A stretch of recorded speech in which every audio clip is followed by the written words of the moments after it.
রমাদান রমাদান রমাদান রমাদান রহমত, বরকত আর মাগফিরাতের সওদা নিয়ে যে মাহে রমাদান আমাদেরকে তাকওয়ার শিক্ষা দেয়, সেই মাহে রমাদান আমাদেরকে শিক্ষা দেয় ধৈর্য এবং সবরের। আমাদেরকে শেখায় কীভাবে ক্ষুধাতুর হয়েও ধৈর্য ধরতে হয়, কীভাবে প্রচণ্ড রাগের মুখেও নিজেকে সংবরণ করতে হয়, কীভাবে সারাদিন লম্বা আওয়ার কাজ করে ক্লান্ত শ্রান্ত হয়ে যখন ঘরে আসবেন, খাবার সামনে থেকেও খাবার না খেয়ে নিজেকে ধৈর্যের মধ্যে রাখতে হয়।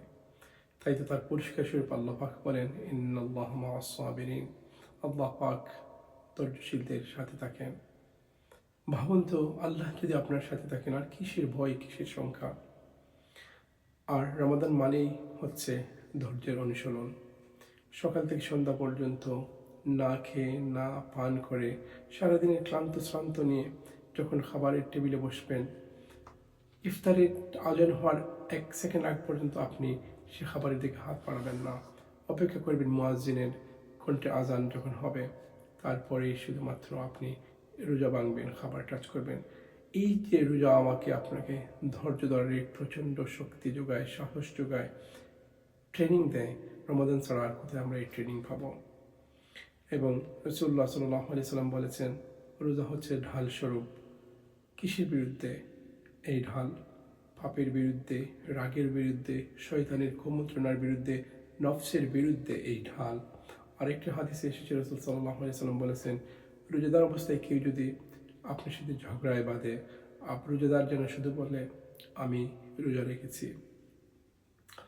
এই একটিমাত্র বাক্য সমস্ত অহংকারকে ভেঙে চুরে চুরমার করে দিতে পারে। প্রত্যেক নবী রাসূল আলাইহিম আজমাইনদের জীবনে আমরা সবরের, ধৈর্যের এক্সাম্পল দেখতে পাই। আমরা যদি স্মরণ করি নবী আইয়ুব আলাইহিস সালামের কথা, তিনি যেমন ধনী ছিলেন, সুস্থ ছিলেন, পরিবার পরিজনের সুখে স্বাচ্ছন্দ্যভাবে জীবনযাপন করছিলেন, কিন্তু হঠাৎ করে তিনি সব হারালেন। সম্পদ, সহায়, সন্তান, এমনকি শারীরিক অসুস্থতাও।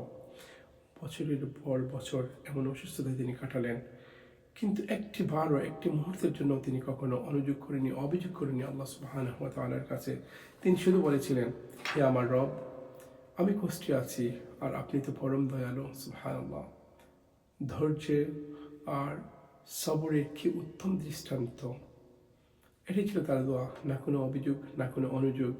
আর এর ফলাফল কি হয়েছিল? আল্লাহ সুবহানাহু ওয়া তাআলা আগের চেয়েও বেশি তাকে সম্মানিত করেছিলেন, নিয়ামত দিয়েছিলেন, পরিবার দিয়েছিলেন, সহায় সম্পত্তি সমস্ত কিছু দিয়েছিলেন।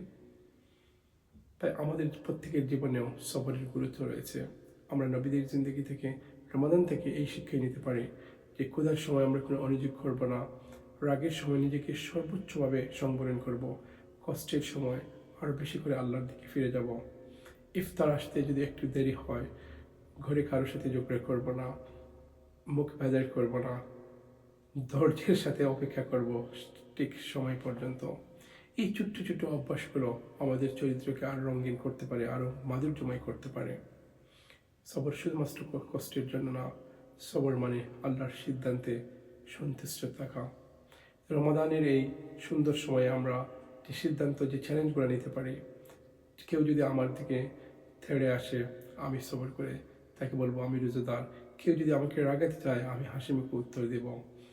আমরা কোনো অনুযোগ না করে সব অবস্থায় বলবো আলহামদুলিল্লাহ। আমাদের অন্তর প্রতি মুহূর্ত নিজের ভুলের জন্য আল্লাহ পাকের কাছে দোয়াই করব। আল্লাহ পাক আমাদের প্রত্যেককে সবরের পরাকাষ্ঠা হয়ে, সবরের কঠিন পরীক্ষায় উত্তীর্ণ হয়ে এই রমাদান না রমাদানের পরেও যেন আমাদের জিন্দগির প্রতিটা অবস্থায় যেন আমরা সবরের শিক্ষাকে পালন করতে পারি। আমিন।